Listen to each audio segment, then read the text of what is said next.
Mesmo após o pedido de exoneração dos 37 servidores do Instituto Nacional de Estudos e Pesquisas Educacionais Anísio Teixeira, o INEP, que ocupavam cargos diretamente ligados à realização de exames, como o Exame Nacional do Ensino Médio, o Enem, o ministro da Educação, Milton Ribeiro, afirmou que os pedidos de demissão não afetam o cronograma do exame e informou que a situação está sendo monitorada para garantir a normalidade de execução do Enem.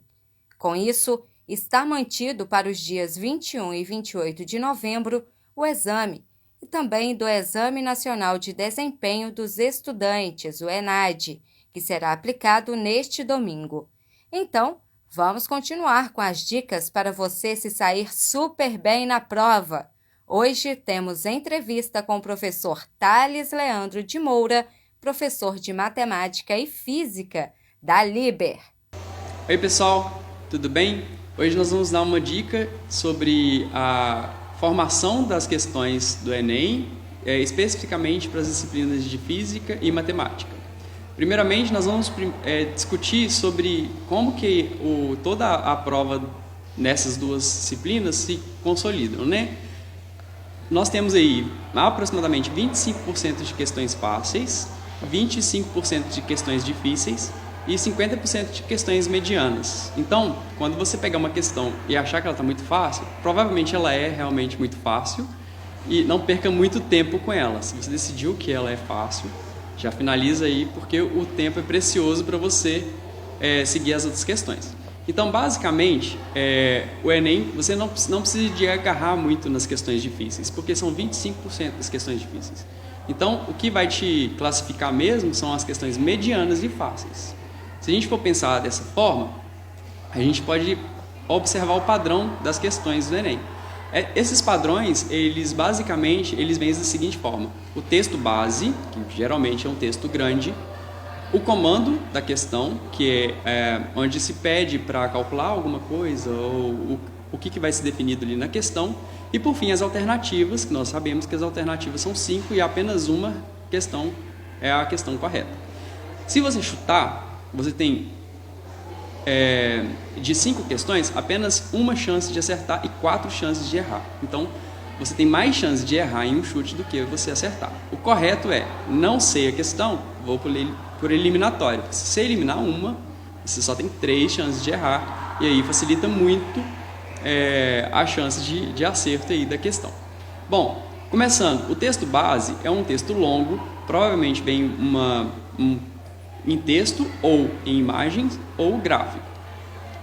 Vindo, no caso das questões de matemática e física, vindo uma dessas 3 formas, também pode acontecer de aparecer uma tabela. Vindo de uma dessas 3 formas, a gente vai observar o seguinte: qual é o comando da questão? Antes de qualquer coisa, eu não vou ler o texto, depois eu vou ler o comando, vou voltar para o texto. Você está perdendo tempo. Primeiro você tem que verificar o que está perguntando, qual é o comando da questão. Viu o comando? Vai para o texto. Só que na leitura você já vai grifando todas as partes de dados do texto, porque quando você voltar e falar, qual é o dado mesmo, você já está com ele destacado.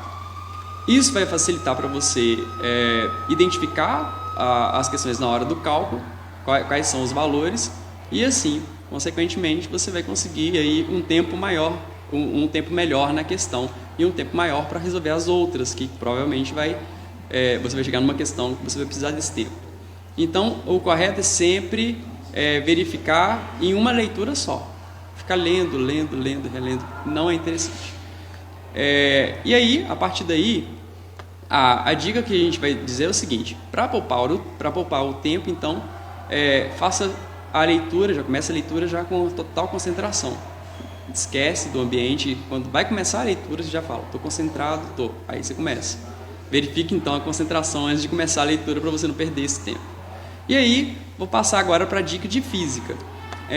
Nesse caso, foi uma dica aleatória, já foi uma dica genérica para a questão da leitura e resolução das questões. Agora, a física, eu fiz um apanhado e verifiquei o seguinte: o que caiu em física até o ano passado. Então, as questões que mais envolveram matérias de física foram as seguintes: as matérias básicas de mecânica, termodinâmica, ondulatória óptica e eletromagnetismo. quase tudo, né? Mas assim, vamos observar que outros assuntos aqui do nosso inventário aqui tem baixa probabilidade de acontecimento.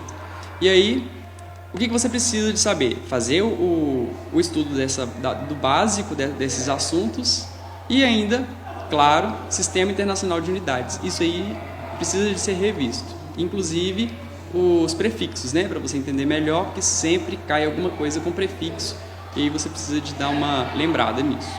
Dicas de matemática, também fiz a mesma coisa. Fiz um apanhado da maior parte das questões.